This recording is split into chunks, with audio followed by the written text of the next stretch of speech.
ഇസ്രായേലിന്റെ സൈനിക കേന്ദ്രത്തിന് നേരെ ഹിസ്ബുള്ള ഗ്രൂപ്പിന്റെ ആക്രമണം 3 പേർ കൊല്ലപ്പെടുകയും നിരവധി പേർക്ക് പരിക്കേറ്റിരിക്കുന്ന വിവരം പുറത്തു വന്നു. ഇപ്പോൾ ലെബനാന്റെ അതിർത്തിയുമായി കേന്ദ്രീകരിച്ചുകൊണ്ട് ഇസ്രായേൽ വലിയ രീതിയിലുള്ള സൈനിക സംവിധാനം നടത്തുകയാണ്. ആ നടത്തുന്നതിനെ പ്രതിരോധിക്കാൻ വേണ്ടി വലിയ രീതിയിലുള്ള സംവിധാനങ്ങൾ ലെബനാന്റെ അതിർത്തിയിൽ ഹിസ്ബുള്ള ഗ്രൂപ്പും ഒരുക്കിയിരിക്കുന്നു. അതോടനുബന്ധിച്ചാണ് ലെബനാന്റെ അതിർത്തിയിൽ കയറി കഴിഞ്ഞ ദിവസം ഇസ്രായേൽ ആക്രമണം നടത്തുന്നു. ആക്രമണം നടത്തിയതോടനുബന്ധിച്ച് അവിടുന്ന് വലിയ രീതിയിലുള്ള നാശനഷ്ടങ്ങളൊക്കെ റിപ്പോർട്ട് ചെയ്യുന്നു. അതിന്റെ തിരിച്ചടി എന്നോണം, അടിക്ക് തിരിച്ചടി എന്നോണമാണ് ഇസ്രായേലിന്റെ പ്രാന്ത പ്രദേശങ്ങളിലേക്ക് വലിയ രീതിയിലുള്ള ആക്രമണം ഹിസ്ബുള്ള ഗ്രൂപ്പ് നടത്തി മരണങ്ങൾ നടന്ന റിപ്പോർട്ടുകൾ പുറത്തുവരുന്നത്. യോങ്കാലിന്റെ അടക്കമുള്ള വലിയ ഇസ്രായേൽ ഗവൺമെന്റുമായി ബന്ധപ്പെട്ടവർ മുഴുവൻ ഞെട്ടിയിരിക്കുകയാണ് ഈ ആക്രമണവുമായിട്ട് ബന്ധപ്പെട്ട്. കാരണം അപ്രതീക്ഷിതമായിരിക്കുന്ന ഒരു ആക്രമണം ഉണ്ടായത്. അക്രമത്തെ പ്രതിരോധിക്കാൻ സാധിച്ചിട്ടില്ല എന്നുള്ളത് മാത്രമല്ല, ഒരു രാജ്യത്തിന്റെ അതിർത്തി, ഇസ്രായേൽ എന്ന് പറയുന്ന രാജ്യത്തിന്റെ അതിർത്തിയിലേക്ക് ശത്രുപക്ഷത്തിന്റെ ഏതെങ്കിലും സൈനിക സംവിധാനങ്ങൾ കയറി വന്നാൽ തീർച്ചയായിട്ടും അത് കാണാനുള്ള എല്ലാ സംവിധാനങ്ങളും ഇസ്രായേലിന്റെ അകത്തുണ്ട്. പക്ഷേ ഈ ഹിസ്ബുള്ള ഗ്രൂപ്പിന്റെ ആക്രമണങ്ങൾ പല ഘട്ടങ്ങളിലും സ്ഫോടനം നടത്തി വലിയ രീതിയിലുള്ള നാശനഷ്ടങ്ങളൊക്കെ ഉണ്ടായതിനു ശേഷമാണ് യഥാർത്ഥത്തിൽ ഇസ്രായേൽ തന്നെ അറിയുന്നത് എന്നൊരു പ്രത്യേകത ഉണ്ട്.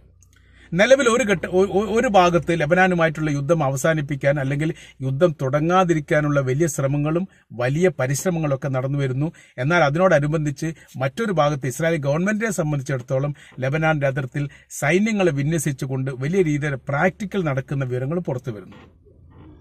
പശ്ചിമേഷ്യൻ രാജ്യങ്ങൾ ഇപ്പോൾ ലെബനാനിലെ അവരുടെ രാജ്യത്തിലെ പൗരന്മാർക്ക് മുന്നറിയിപ്പ് നൽകിയിരിക്കുന്നു. ലെബനാൻ ഒരു സുരക്ഷിത മേഖലയല്ല, അതുകൊണ്ട് പൗരന്മാർ പോകുന്നതും അവിടെ താമസിക്കുന്നതിലും നിയന്ത്രണങ്ങൾ വേണം. ഉള്ളവർ തിരിച്ചു പോരാനുള്ള സംവിധാന കാര്യങ്ങൾ ചെയ്യണം. ഒരു വലിയ യുദ്ധം അവിടെ ഉണ്ടാവാനുള്ള സാധ്യതയുണ്ട്. യുദ്ധത്തിന്റെ കാഠിന്യം എത്രത്തോളം എന്ന് കൃത്യമായ രീതിയിൽ കണക്കാക്കാൻ പറ്റാത്ത രീതിയിലായിരിക്കും ഇസ്രായേലിന്റെ ആക്രമണവും അതിനുള്ള തിരിച്ചടികളും. ഇസ്രായേലിനെ സംബന്ധിച്ചിടത്തോളം ലെബനാനുമായിട്ട് നേരിട്ടൊരു അക്രമത്തിന് യഥാർത്ഥത്തിൽ താല്പര്യമൊന്നുമില്ല. പക്ഷേ ലോക രാജ്യങ്ങൾക്ക് മുമ്പിൽ പിടിച്ചു നിൽക്കണമെങ്കിൽ ലെബനാൻ ആക്രമിക്കണം എന്നിടത്തേക്ക് കാര്യങ്ങൾ പോവുകയാണ്. ഏറ്റവും വലിയ ആകാശ യുദ്ധം ഇസ്രായേലിന്റെ നേരെ ഉണ്ടായത് ലെബനാനിലെ ഹിസ്ബുള്ള ഗ്രൂപ്പിന്റെ ഭാഗത്താണ്.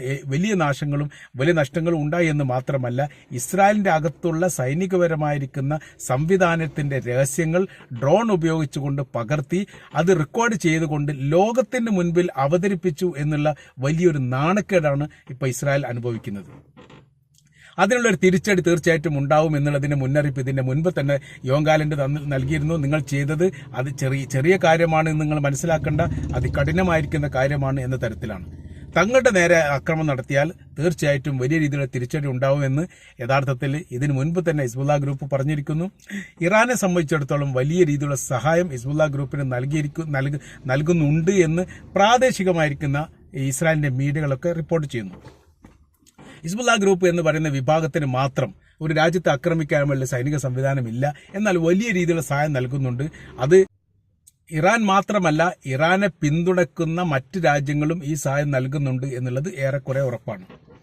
അപ്പൊ ലെബനാന്റെ സൈനിക ശക്തി ഇല്ലാതാക്കാൻ വേണ്ടിയിട്ടാണ് ഇസ്രായേൽ വലിയ രീതിയിലുള്ള ഡ്രോൺ ആക്രമണവും സംവിധാനങ്ങളൊക്കെ നടത്താൻ വേണ്ടി തീരുമാനിച്ചത്.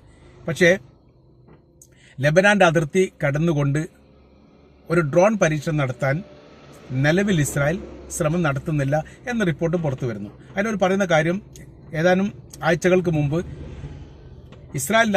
ലെബനാന്റെ അകത്തേക്ക് ഇസ്രായേൽ ഡ്രോൺ ആക്രമണം നടത്തുകയും അത് ലെബനാന്റെ സൈന്യം കണ്ടുപിടിക്കുകയും അത് വെടിവെച്ച് താഴിട്ടുകൊണ്ട് അതിന്റെ ഭാഗങ്ങൾ ചിത്രീകരിച്ചുകൊണ്ട് പുറത്തുവിടുകയും ചെയ്തു. രാജ്യാതിർത്തി കടന്നുകൊണ്ട് ഇസ്രായേലിന്റെ ഏത് രീതിയിലുള്ള ആകാശാക്രമണം നടത്തിയാൽ അതിനെ പ്രതിരോധിക്കാൻ മാത്രം ബലവും ശക്തിയുള്ള വിഭാഗമാണ് ഹിസ്ബുള്ള ഗ്രൂപ്പ് എന്ന് തെളിയിച്ചതായിരുന്നു ആ സംഭവം. വലിയ രീതിയിലുള്ള നാശനഷ്ടങ്ങളും വലിയ രീതിയിലുള്ള സാമ്പത്തിക നഷ്ടവുമാണ് ഈ വിഷയവുമായിട്ട് ബന്ധപ്പെട്ട് ഇസ്രായേലിന് ഉണ്ടായിരിക്കുന്നത്.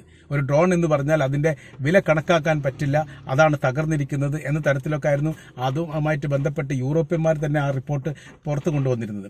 $30 മില്യൺ കണക്കൊക്കെയാണ് അന്ന് പറഞ്ഞത്. അത്രയും വലിയ നാശനഷ്ടങ്ങളൊക്കെ ലെബനാൻ എന്ന് പറയുന്ന രാജ്യം ഉണ്ടാക്കിയിരിക്കുന്നു.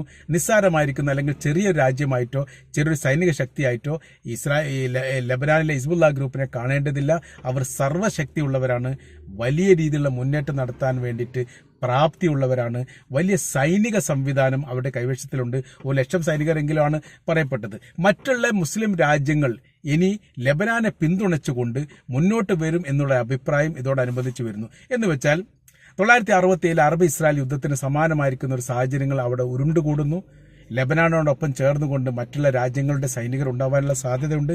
അങ്ങനെയെങ്കിൽ ഈ യുദ്ധത്തെ പ്രതിരോധിക്കാൻ വേണ്ടി ഇസ്രായേലിനോടൊപ്പം നിൽക്കുന്ന അമേരിക്കക്കോ സാധിക്കാത്ത വിഷയം വരും. കാരണം അമേരിക്ക നേരിട്ടുകൊണ്ട് ഈ യുദ്ധത്തിൽ കക്ഷി ചേരുകയാണെങ്കിൽ ഇവിടുത്തെ വിഷയം എന്ന് പറയുന്നത് അറേബ്യൻ മേഖലയിലുള്ള അമേരിക്കയുടെ സൈനിക സംവിധാനത്തിന് നേരെ ഹിസ്ബുള്ള ഗ്രൂപ്പ് ആക്രമിക്കും എന്നുള്ളതാണ്. അങ്ങനെ വരുന്ന സമയത്ത് വലിയൊരു പ്രതിസന്ധി ഉണ്ടാവും. അറേബ്യൻ രാജ്യങ്ങളിൽ നിന്ന് അമേരിക്കയുടെ സൈനിക സംവിധാനങ്ങൾ പിന്മാറേണ്ട സ്ഥിതിവിശേഷം ഉണ്ടാവും. അങ്ങനെ പിന്മാറ്റം ഉണ്ടായിക്കഴിഞ്ഞാൽ, ഇതിനു മുമ്പ് ഇറാഖ് തന്നെ ആ വിഷയം പറഞ്ഞിട്ടുണ്ട്. 2500 സൈനികർ തങ്ങളുടെ രാജ്യത്തുണ്ട്, അവർ എത്രയും വേഗം പിന്മാറണം. നിങ്ങൾ ഇവിടെ നിന്നാണ് ഇറാനെ ആക്രമിക്കുന്നത്, അല്ലെ മറ്റു രാജ്യങ്ങളെ ആക്രമിക്കുന്നത്. ആ കാരണത്താൽ തന്നെ തങ്ങളുടെ രാജ്യത്തേക്ക് നേരെ അവർ ആക്രമിക്കുന്ന രാജ്യങ്ങൾ തിരിച്ചാക്രമിക്കുകയും ചെയ്യുന്നു. രണ്ടിലും ഞങ്ങൾ കക്ഷികളല്ല. ഞങ്ങൾ രാജ്യത്തെ ആക്രമിക്കുന്നില്ല, അതുകൊണ്ട് തന്നെ ഞങ്ങൾ തിരിച്ചൊരു രാജ്യം ആക്രമിക്കേണ്ട ആവശ്യമില്ല. അമേരിക്ക ഇവിടെ ഉള്ളത് കൊണ്ട് വിഷയപ്രശ്നങ്ങൾ ഉണ്ടാക്കുന്നു. ആയതിനാൽ തങ്ങളുടെ സൈനികരെ ഇവിടെ പിൻവലിക്കണമെന്നുള്ള കാര്യം ഇസ്രായേലിന്റെ പ്രസിഡന്റും ഇറാഖിന്റെ പ്രസിഡന്റും പ്രധാനമന്ത്രി അമേരിക്കയുടെ പ്രസിഡന്റും നേരിട്ട് പറഞ്ഞതാണ്. പക്ഷെ അവരങ്ങനെ എക്സ്ക്യൂസുകളൊക്കെ പറഞ്ഞു, കരാർ വ്യവസ്ഥ ഇനിയും കുറച്ചും കൂടി മുന്നോട്ടുണ്ട്, അത് കഴിയുന്ന സമയത്ത് ഒഴിവാക്കും എന്ന തരത്തിലൊക്കെ പറഞ്ഞുകൊണ്ട് അവർ നിസ്സാരവൽക്കരിച്ചുകൊണ്ട് അവിടെ ഇപ്പോഴും തുടരുന്നു എന്നുള്ളതാണ്. ഈ മേഖലയെ ആക്രമിക്കാൻ വേണ്ടിയിട്ടാണ് ഹിസ്ബുള്ള ഗ്രൂപ്പ് ഏറെക്കുറെ തീരുമാനിച്ചത് എന്ന് കൂടി പറയാൻ വേണ്ടിയിട്ട് നമുക്ക് സാധിക്കും.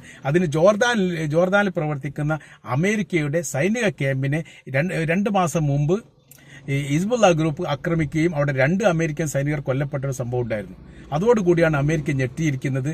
തങ്ങളുടെ കേന്ദ്രത്തിന് നേരെ തീർച്ചയായിട്ടും അക്രമങ്ങൾ വരുമെന്നുള്ളതും അതിനെ പ്രതിരോധിക്കാൻ മാത്രം ബലം തങ്ങൾക്കില്ല എന്നുകൂടി യഥാർത്ഥത്തിൽ അമേരിക്ക മനസ്സിലാക്കിയിരിക്കുകയാണ്. അപ്പോൾ യുദ്ധത്തിന്റെ സ്ഥിതി കാര്യങ്ങളൊക്കെ പറയുന്ന സമയത്ത് ലെബനാനുമായിട്ടുള്ള ഇസ്രായേലിന്റെ നേരിട്ടുള്ളൊരു യുദ്ധം അത് നിസ്സാരമായിട്ട് കാണാൻ വേണ്ടി സാധിക്കില്ല. അതിർത്തി കടന്നുള്ള ഒരു അക്രമം ആദ്യം നടത്തിയത് സിറിയയിലാണ്. അതും ഇറാന്റെ എംബസിക്ക് നേരെ അക്രമം നടത്തുകയും ഒരുപാട് 11ഓളം ആളുകൾ മരിച്ച സംഭവം ഉണ്ടായി. അതിന്റെ തുടർച്ചയായ രീതിയിൽ യുദ്ധസമയം പ്രഖ്യാപിച്ചുകൊണ്ടാണ് ഇറാൻ അത് തിരിച്ചടിച്ചത്. 200-ലധികം റോക്കറ്റുകളും മിസൈലുകളുമാണ് ഇസ്രായേൽ പതിച്ചത്. അത് ഒരുപാടെണ്ണം പ്രതിരോധിക്കാൻ വേണ്ടിയിട്ട് സാധിച്ചിട്ടുണ്ട്. എങ്കിൽ പോലും ഒരു മുസ്ലിം രാജ്യം ദിവസവും സമയം പറഞ്ഞുകൊണ്ട് ഇസ്രായേലിന് നേരെ 967 ശേഷം ആക്രമണം നടത്തുന്നത് ആദ്യമായിട്ടാണ്. അതും ഇറാൻ എന്ന് പറഞ്ഞാൽ ആ മേഖല ഏറ്റവും വലിയ സൈനിക ശക്തിയുള്ള രാജ്യം എന്ന നിലക്ക് അതിനെ പെട്ടെന്നൊന്നും പ്രതിരോധിക്കാൻ വേണ്ടി ഇസ്രായേലിന് സാധിക്കില്ല എന്നുള്ള ഉറപ്പാണ്. ഈ ഇറാന്റെ ആക്രമണത്തോടു കൂടി യുദ്ധം അവിടെ അവസാനിപ്പിച്ചതാണ്. അതിനൊരു തിരിച്ചടി ഇസ്രായേലിന്റെ ഭാഗത്ത് ഉണ്ടായിട്ടില്ല എന്ന് പറയുന്ന സമയത്ത് അവരെ കൃത്യമായ രീതിയിൽ മനസ്സിലാക്കാൻ വേണ്ടിയിട്ട് ഇസ്രായേലിന് സാധിച്ചു എന്നുള്ളത് തന്നെയാണ് നമ്മൾ പറഞ്ഞു വരുന്ന വിഷയം. ലെബനാനുമായിട്ടുള്ള യുദ്ധം ഇസ്രായേലിനെ സംബന്ധിച്ചിടത്തോളം അവരുടെ നടുവൊടിക്കും എന്നുള്ളത് ഏറെക്കുറെ ഉറപ്പായിരിക്കുന്ന കാര്യമാണ്.